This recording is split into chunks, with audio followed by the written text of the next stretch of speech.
Hello everyone, this is Rajiv S. Khanna for immigration.com, the law offices of Rajiv S. Khanna PC. Today is May 23rd, 2013. This is a community conference call whose purpose is a dissemination of information.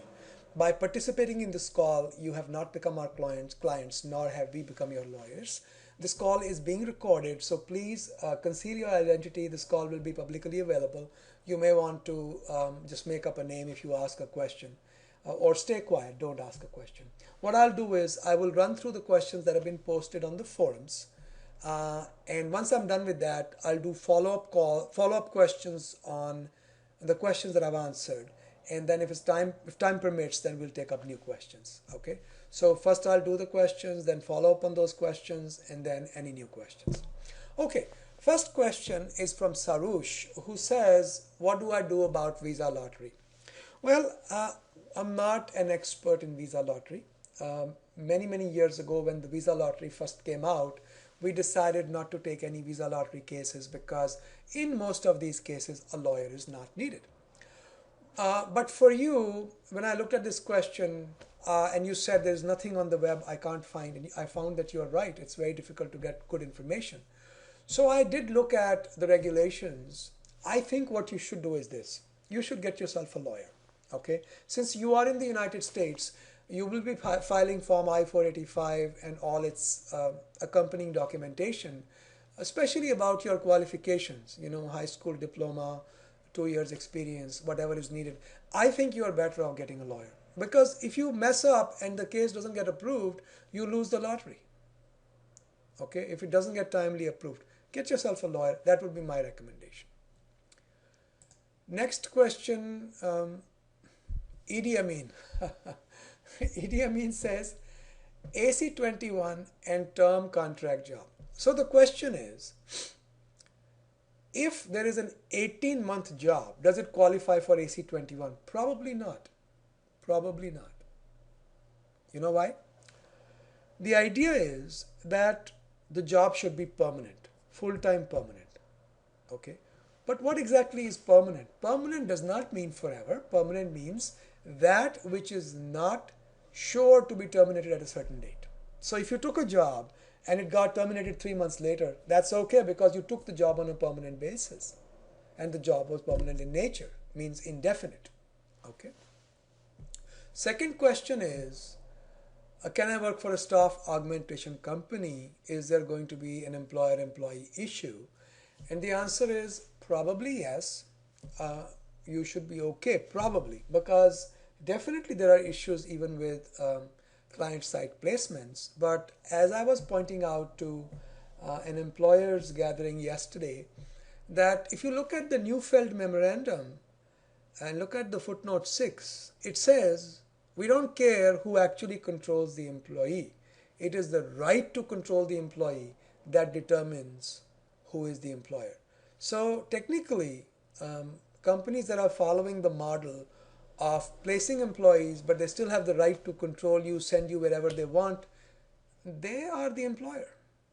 So your second question should be answered like this, that as long as they are following this model where they have the right to control you, you should be okay. But we are in uncharted territory because this proposition has never been tested. If you are the daring sort of guy, I think you can take that risk. Satya.Horizon, Perm. I need to apply for Perm under EB2. Got a master's degree from Hargwan University, but because that is not accredited, that's not going to help you. I've got 1 year of experience and BTech. Can I do anything with this? No, you can't file an EB2. You would have to have 5 years of experience after your BTech in order to file under EB2.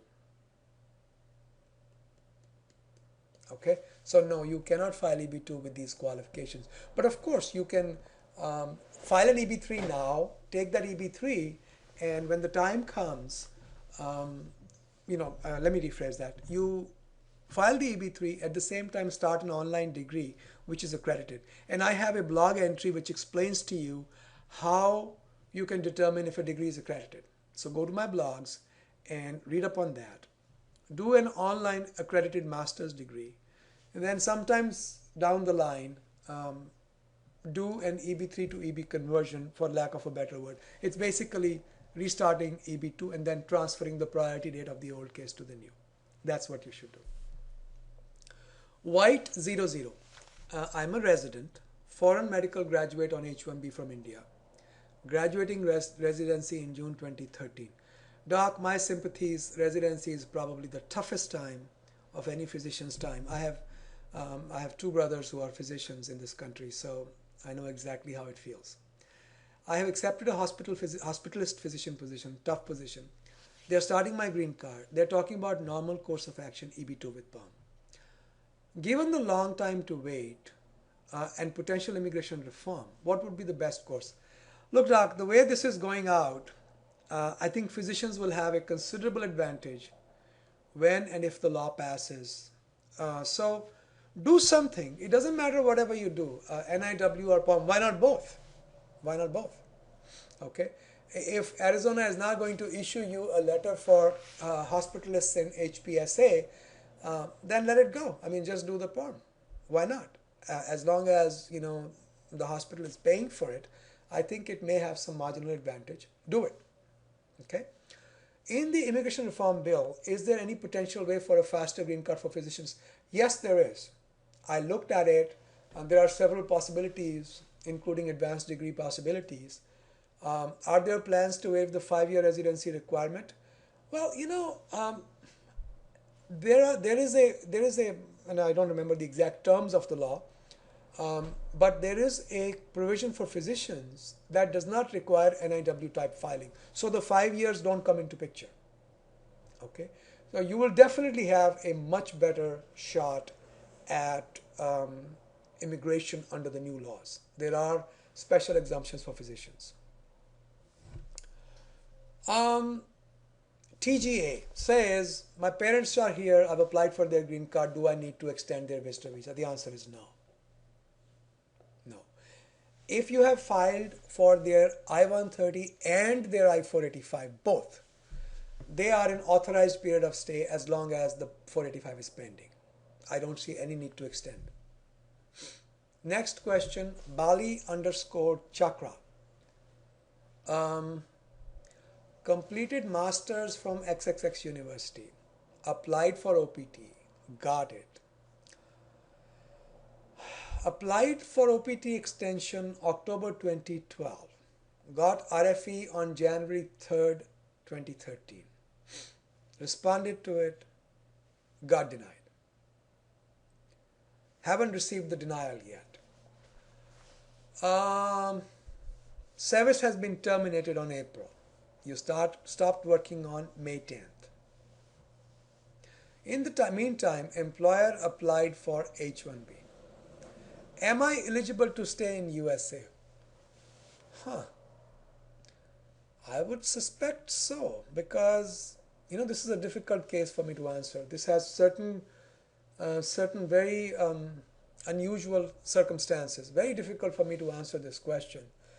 If I were to make a guess, I would say you are okay to stay, because until the termination of your service, which is April 30th, you were still in status. Okay. So therefore, you should be covered by gap extension. Please have your lawyers take a look at the gap extension. It appears to me it should apply to you because your status was expiring and in fact expired after April 1st of 2013.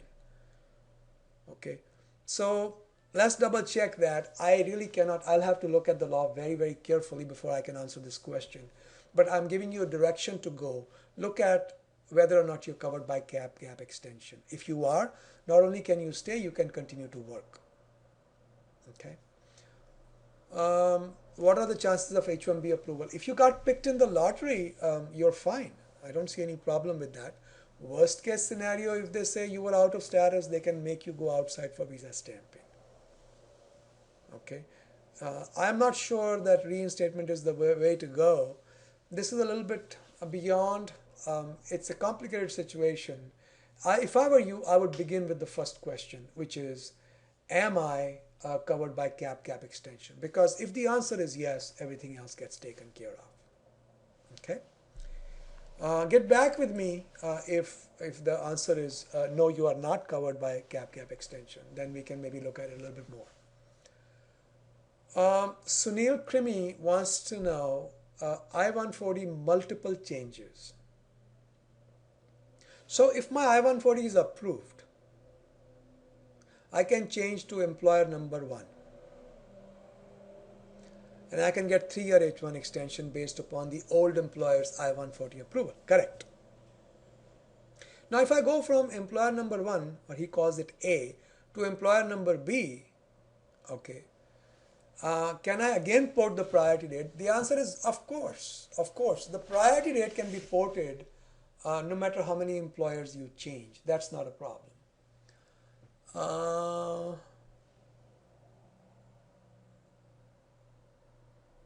Okay, about the H1 extension, as long as the old I-140 is not revoked, you can keep getting 3-year extensions. Okay, and by the way, you have an interesting question. So old employer, employer number A, employer number B. I want to port my date to employer number A from the old employer. But in the meantime, what if I decide to change to B? Can I still port my priority date over if the I-140 of employer A is not approved? The answer is yes. Once an I-140 is approved, the priority date becomes your property. If an additional I-140 gets approved, it doesn't help, it doesn't hurt. So you should be able to carry that priority date whether you go to employer A, B, C, D, E, or F, or G, or Z, as long as the old I-140 was approved. Whether or not you can extend for 3 more years through all these employers depends upon whether or not the old I-140 is revoked. If it is not revoked, you can keep extending with all these employers. Okay? I think I covered everything. You said, how is the priority date retained? Is that based on my SSN or passport number? Actually, your A number, alien number. And if they don't have an alien number, for whatever reason, they can actually have your priority date ascertained through your social security number and your date of birth combo. Okay, so really it's a matter of identity, not of eligibility. Once you are approved, I-140 is approved, you are eligible.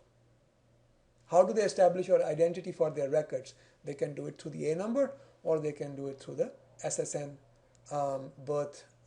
date of birth combo. Okay, that's what I know.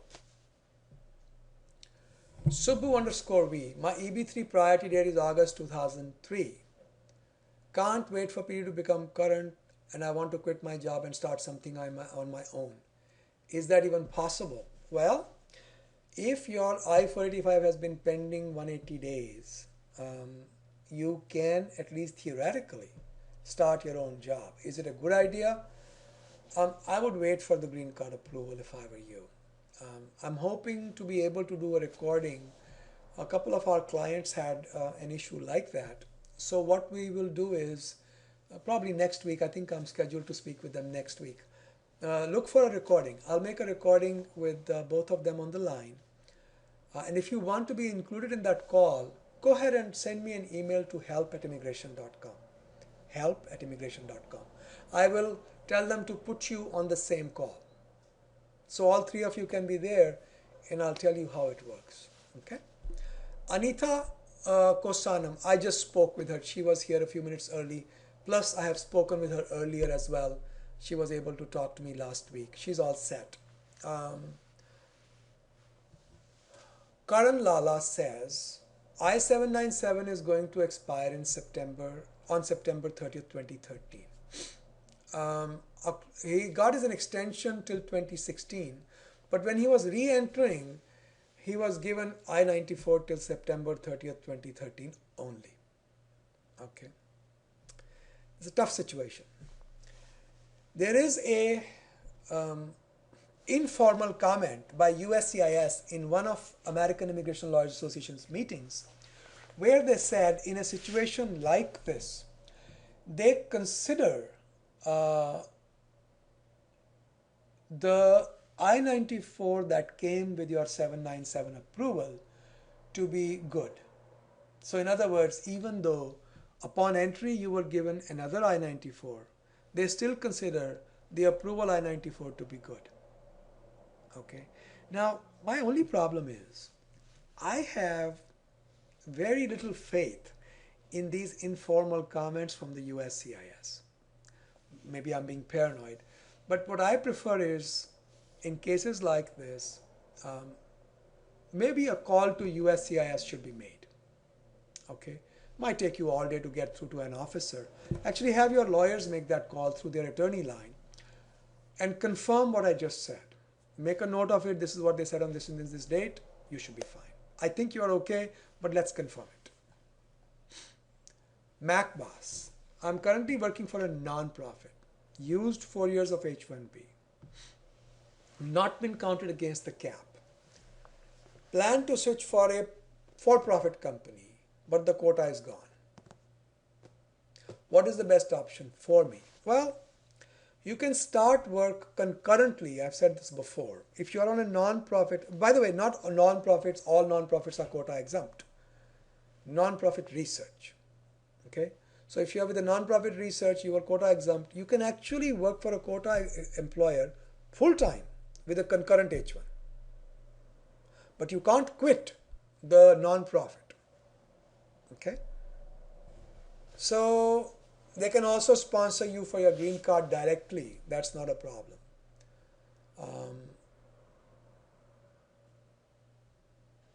Can I remotely work from home? Yes, of course. But you've got to get an H1B, concurrent H1B. Since I've not been counted against the cap, does that restrict me to just non-profit companies? Concurrently, you can do a quota job, but if you want to go to another employer altogether, it has to be a quota exempt job. Okay, I answered all your questions, I think. Next question is Mahendra Gopi. H1B 6 years is not expired. 1 year, 7 months are still left. Got my B1, B2 for 10 years. If I come for a visit of 3 months, can I be converted to H1? First of all, converting from B to H is a very bad idea. Consulates don't like it. They think you have cheated them, you've lied to them. You came in saying I'm going in temporarily and then you converted to a long-term visa. Not a good idea usually, okay? You can be quota exempt, no question about that, but you will only get H1 for 1 year and 7 months. And you should do it as a visa stamping. You should not do it as a change of status. And you know visa stamping is difficult to predict. So keep all of that in mind. Other than that, definitely no problem. No change of status, and H1 will be given only for the time remaining, which is 1 year and 4 months, 6 months, something like that. Okay. San Tomas, UK spouse of Cuban parolee on visa waiver. Okay. Another area of law over which I have absolutely no command, which is cases of political asylum. I don't do this kind of cases. I wish I could help.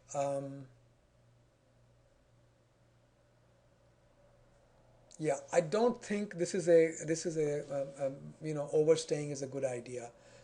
Personally, if I were you, I would start by calling or having your husband call the U.S. A U.S. Congressman in your area and see if they can get you the right information. That may be a good place to begin. Then I would also do once I have the information from the congressman about what is being recommended, I would also simultaneously, actually before that, simultaneously call USCIS, find out what they suggest, get the congressman's information, then also do a consultation with a lawyer who practices in the political asylum area, see what they recommend. These are the three things I would do, okay, if I were you. Fennel C4, if the proposed bill becomes law, how would it impact the current employees of H-1B dependent employers? Very good question. I was looking at the Hatch amendment yesterday. Unfortunately, that amendment is very poorly presented. It is very difficult to correlate it with the bill, so it's very difficult to parse through what they are saying really. But it appeared to me when I looked at this is amendment number 10, second degree. Amendment number 10, second degree from Hatch, Senator Hatch. That seemed to suggest that this law will not affect the current employees of the H-1Bs or their extensions with the same employer. Will it impact them in a transfer? We don't really know. So it appears to have created an exception for existing employees. I don't know how the final form is going to look like, but it looked like that there will be an exception. Okay. What if I already have a STEM degree, a master's degree from accredited university in USA, and my I-140 is pending? Well, having a green card pending can only help you. It's not going to hurt you. Okay. So whatever you do, don't hesitate about filing green cards. Get them filed. Get them out of the way. It's a good idea. It may not help in the long run, but actually, let me rephrase that. From what I see of the law, it will help. But even if they change the law, usually they will not disturb existing rights. So Congress does not disturb existing rights usually. So go ahead, and it's actually a little bit of a wrong name to call it a right, but let's call it existing benefits. Okay. So that said, let's go on to the next one. Deep says, Deep Mact says, I'm on L1, wife is on L2. She's working on L2 EAD, good till December of this year. Company has applied for H1, picked up in lottery, but she can work only beginning October 1st, assuming that her H1 is approved. She's planning to go to India in mid-November. I think first thing you should do is premium her H1. Premium her H1 so you can get a response before she leaves. Okay. And by the way, you are wrong. For stamping, you don't need three pay stubs. Okay, you don't. If she's leaving in November, she's only got one pay stub or two pay stubs. That's good. Okay, so if she's only worked 1.5 months on H1, does not need any more pay slips. That is not a problem. Okay, but if she wants to travel on L1, L2, then she'll have to come back and apply for a, actually, here's another interesting thing. My office had a conversation with USCIS, one of their senior officers, last week. We had a very similar situation. The person is on F1. F1 is expiring, OPT is expiring after October. Okay, H1 is already approved. Okay, so the question was, what if this guy goes outside USA and comes back before October 1st? Do we have to file change of status again? And USCIS officer said no. Because the change of status is already approved before they traveled out, when they come back, H1 will automatically kick in on October 1st. Please confirm this again. So in your wife's case, how would it work?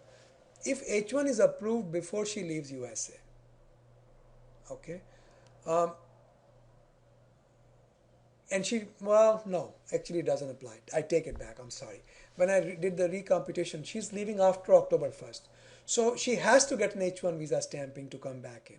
If she re-enters on L2, then she has to apply for an L2 to H1 change of status, which is like filing the H1 all over again. Okay, but if she wants to get H1 stamping, she does not need 3 pay stubs. So once again, she does not need 3 pay stubs. She can go with whatever she has. She has to apply for an H1 if she wants to resume H1 upon entry. If she re-enters on L2, she'll have to apply for a change of status back to H1. Okay. R.K. Gupta, what are the exemptions from the 5 years of H1B calculation? If you entered on F1 OPT, that time does not count. Okay, you entered on H1 on December 15, 2007. it looks to me your clock should start on December 15, 2007. All the days you've been out of USA, even one day, does not count. You can get that back. It's called recapture. So you can deduct those days from 6 years calculation. See, EAD-AP, does it put a stop on my H-1B clock? I don't know. But I think you have a very good argument. If your I-9 reflects that beginning April 20th, you started working on EAD, and even better if your employer revoked your H-1. If they did not revoke your H-1 and you just have the I-9, you can still argue that. Does entering on advanced parole put a stop on my H-1B clock? No, it does not. Any other permissible deductions? No, not in your case that I can see. Public service announcement. Mr. Gupta wants everybody to know. Thank you, Mr. Gupta. We appreciate it. Mr. or Ms. Gupta, not sure. I traveled twice using my advanced parole in the last 2 weeks via JFK, John F. Kennedy Airport, where they have discontinued I-94 for regular visitors. However, one is required to fill in the white I-94 form if on AP. So even on the airplane, they'll tell you don't have to fill out that white card. Mr. Gupta is saying you have to, because if you're on advanced parole, the rules are different. Also, at JFK, they are cool with people, PAX, I don't know what that means, using the citizen PR line if with AP. Oh, I see. It's not written anywhere. So if you are on advanced parole based upon 485, you can go through the the permanent resident / citizen line. Thank you, Mr. Gupta. We appreciate you sharing it. That's very sweet of you.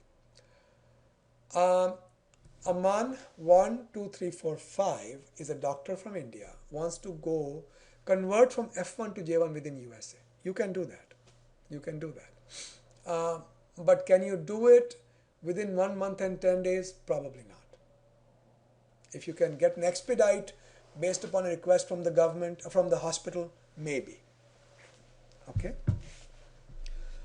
What are the chances of getting J1 stamp from Canada? Looking at my profile, your profile is looking a little bit difficult because you came in, even though you're a physician, you came in as an MBA in 2009, and then you did your OPT, and then you switched to another school. So I don't know how good your chances of getting an F1 to J1 stamping are. It's anybody's guess. I really cannot give you very good advice, Doc. You can try, but it's very difficult for me to say it's going to work out. It'll be nice if you could just get H1. Okay? If you could get H1, your chances are pretty good. Next question is Helix 113.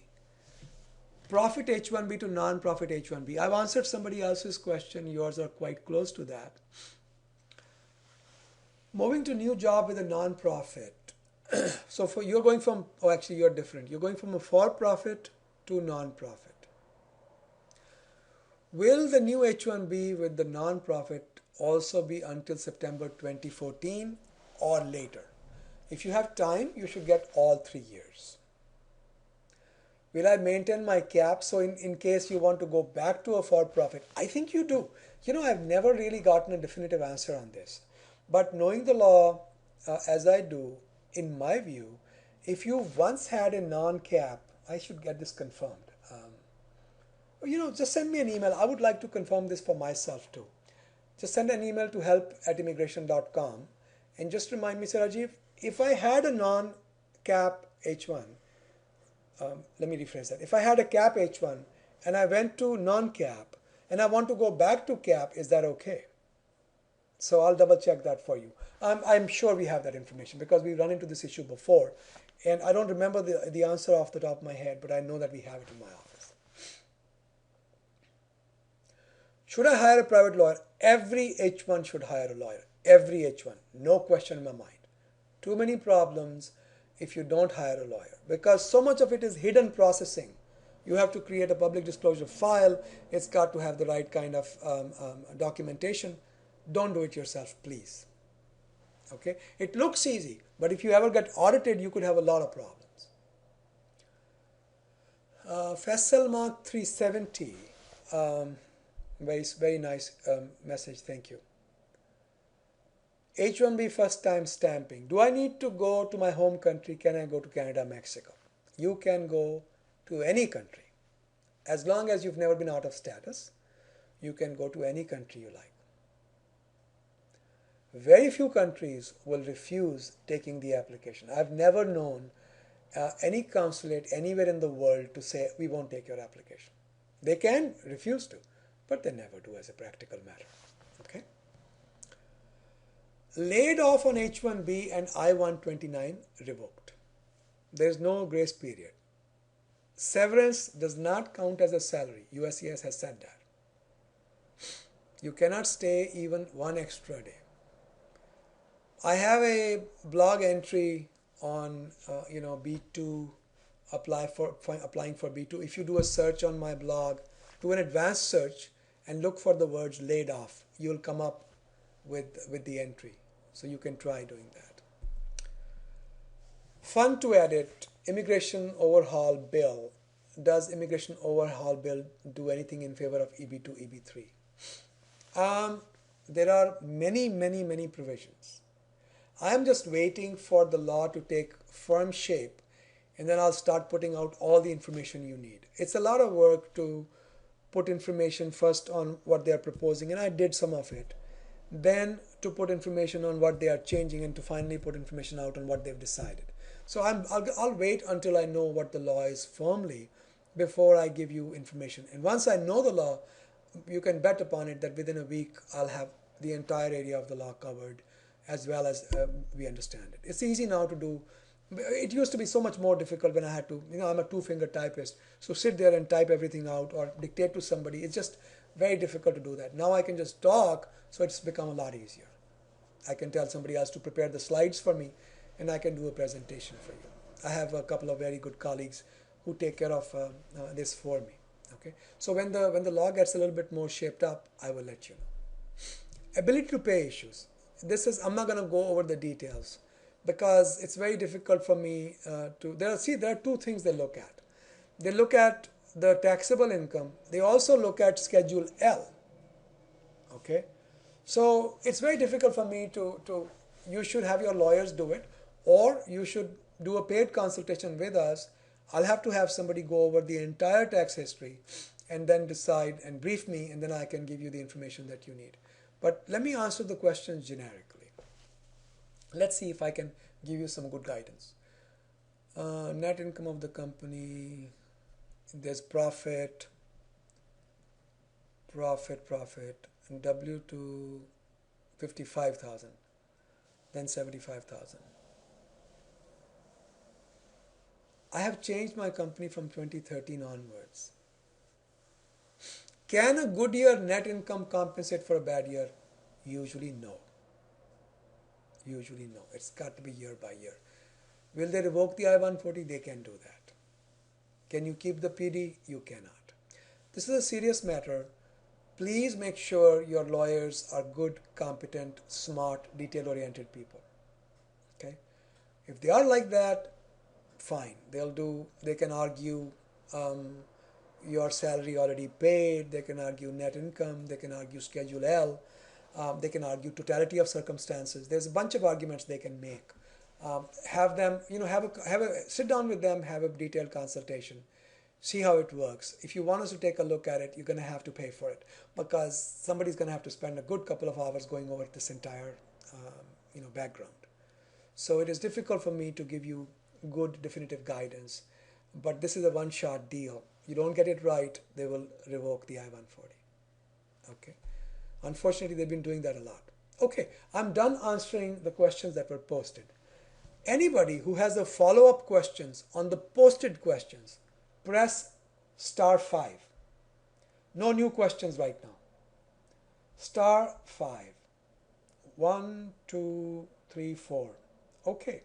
In the order that you logged in.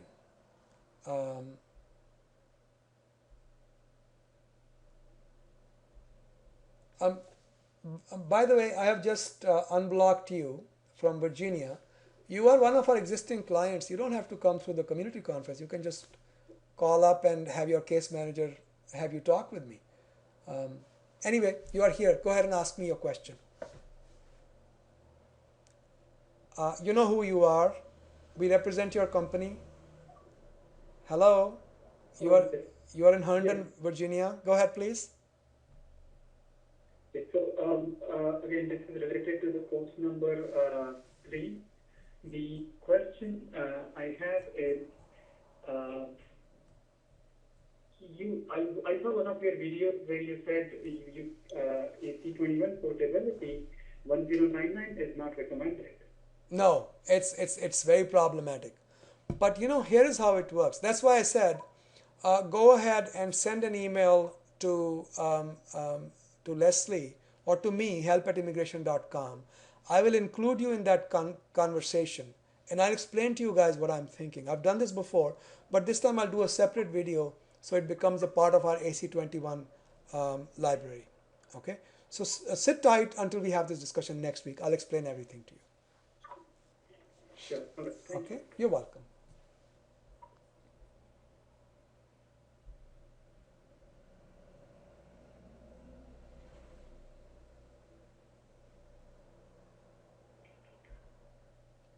Okay. Next question in the order that you logged in. Illinois, go ahead, please. Yeah, Illinois. I have a follow-up question related to the question number 8. Okay. This job change on no, after I-140 approved. Sure. My question is if I am working with the employer B and employer B did not get the I-140 approved, and if I want to move to employer C, can I do it? The answer is yes, because and I'm assuming that you already have an I-140 approval from an old employer. Do you? Yes. Yes. So if you have an I-140 approval, that priority date has become your property. You don't need any other I-140 approvals in order to inherit that priority date to a subsequent I-140 approval. So old employer got the I-140 approval. You joined employer A. They started or did not start the green card, doesn't matter. You move to employer C and they start the green card at the I-140 stage. You can transfer the priority date from old employer to employer B, no problem. But what about the H1? Because I already finished the 6 years, so my subsequent taxation would be based on I-140. That can only be done if the I-140 was not withdrawn or revoked. Okay. Okay? Okay. Thank you. You're welcome. Good luck.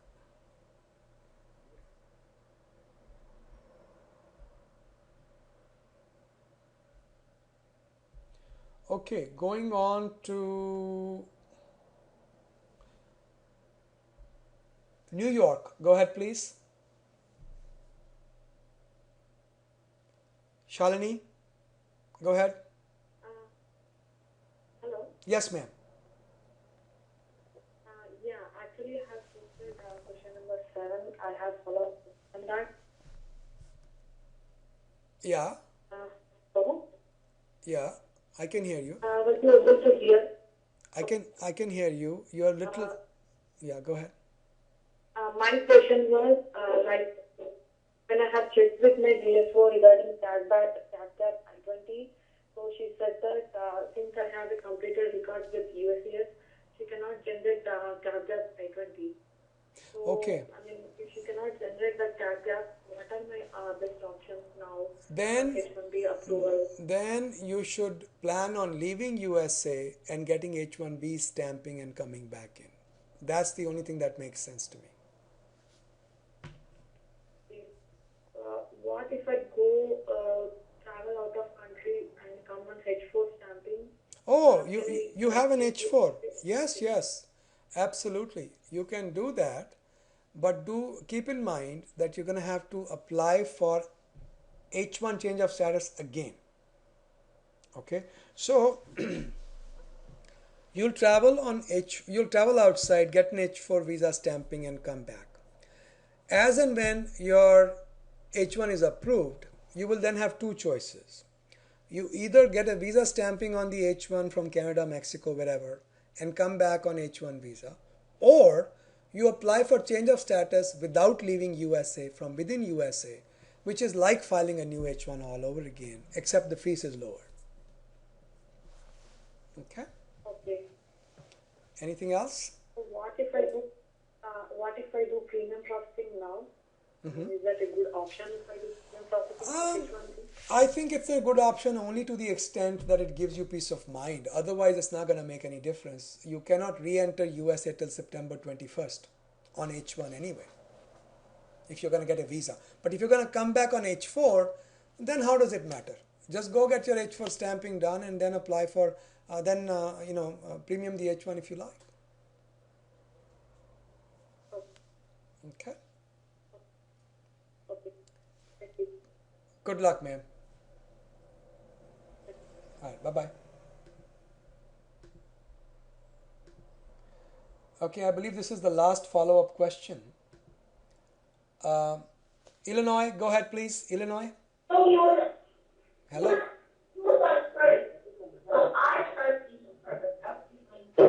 I can't. Okay, we can't hear you. Sorry. Illinois. Okay, we can hear you talking to each other, but we cannot hear a question. Okay, so it is. Okay, anybody has any question, old, new, anything at all, press *5 on your phone, please. Anybody has any question, old or new, press *5. One question. Oh, that's easy enough. Pennsylvania, go ahead, please. Pennsylvania. Hi. I had a question regarding the ongoing immigration bill, where they have basically sort of measures which limit the outplacement and other percentages, which does not allow the employers to have more than so many percentage of people on H1L1 visa. Now, are all these percentages exempt for intending immigrants, or is it only exempt for certain categories? Actually, I guess what you're asking me is how are the numbers counted, and if intending immigrants can be counted out of that, right? Yeah, and can intending immigrants be exempted from the outplacement percentages? And are they, is there any clause which restricts outplacements for intending immigrants, or even they are part of the 15%? This is an interesting question. Let me cover it in detail. Can I ask you to hold 1 second? I have one more hand. That way I can spend more time with you. Let me finish their call, okay? I just have one last question. While you get me the answer on the first one, this once the I-140 is approved, does that priority date become yours immediately, or do you have to wait for so many months before the priority date becomes yours? It becomes yours immediately. Okay? Immediately, okay. Yeah, sit tight. Let me just... hi, Virginia, the AC-21 issue. Go ahead. Yes, hi. So again, this is another issue. There was a post regarding the re-entry and the I-94 date backdated case. This is one of my friend's case, and he works for the same company. And I suggested that we call USCIS and confirm, with one of the officers. We actually did that, and USCIS office referred us to CBP, and we called CBP, and CBP referred us back to USCIS, and that's where we didn't know what to do. Okay, here's what I want you to do. If we are your lawyers in this case, just call your case manager. Let me make the phone call. One of my lawyer colleagues will call the USCIS. They talk to us differently because then we get to talk with the senior officers. Okay, so if the case was done by your company internally, God help you. But you definitely need to get a lawyer, give USCIS a call, confirm it, and then basically act upon their advice. Okay? Okay, all right. Thank Good luck. you. Thank you. You're welcome. Okay. What did I just do? All right. Now we have all the time we need. There are no other questions. So I want to cover this idea from what I remember. I mean, some of the details might be sketchy. I can give you my impressions. I did this law review about a month ago when the law first came out. So let me try to remember what it says. It says, well, there is a calculation of employees less than 50. There's a different number. But let's start with the very easy number. If 15% of your workforce is H-1B holding people, 15%, 1-5, you are H-1B dependent. You cannot outplace an employee anywhere. Okay. However, when we do the counting, this is the old law. Hatch has done something different, and I'm still struggling with what they have done. Very complicated thing they've done.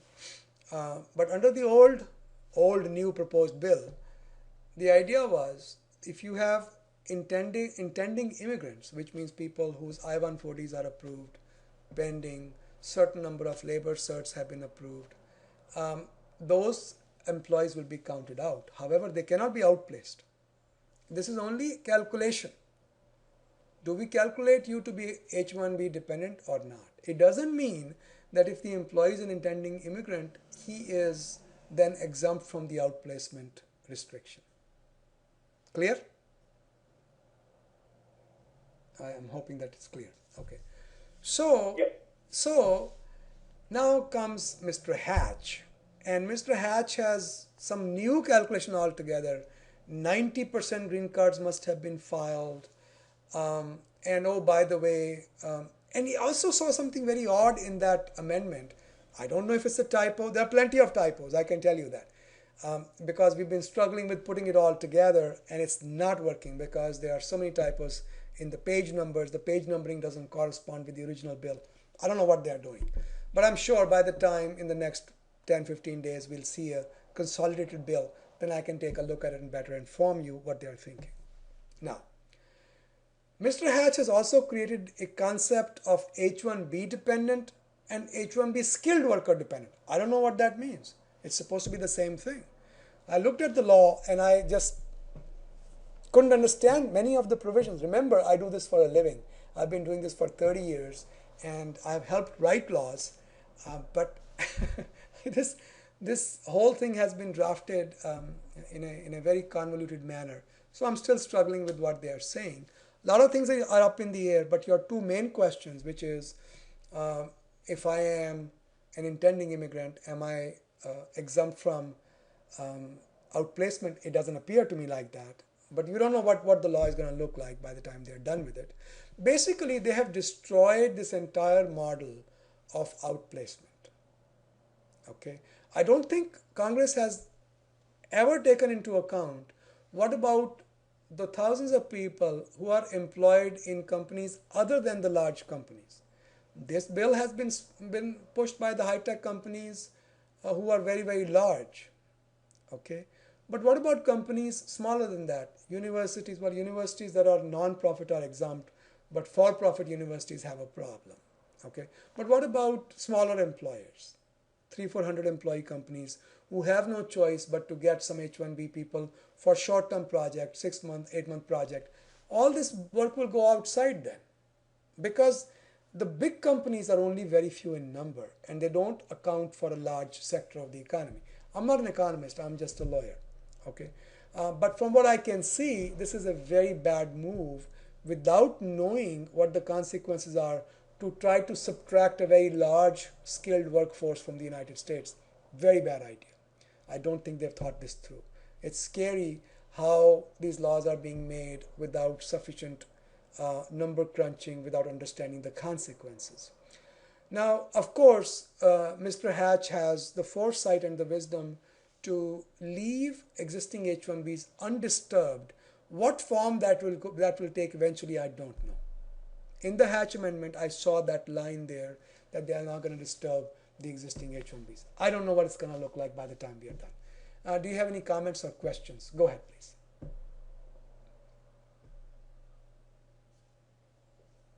No? Are we all done? Okay. Yeah, that's good. Okay, very good. Well, thank you all for being here. I have nothing else to say, and I'll see you again in 2 weeks. Please download our app, immigration.com, both on the Apple iPad as well as iPhone. And from June 1st, you'll be able to get it also on the Kindle side. Just look for immigration.com. Good luck, folks. Thank you for being here.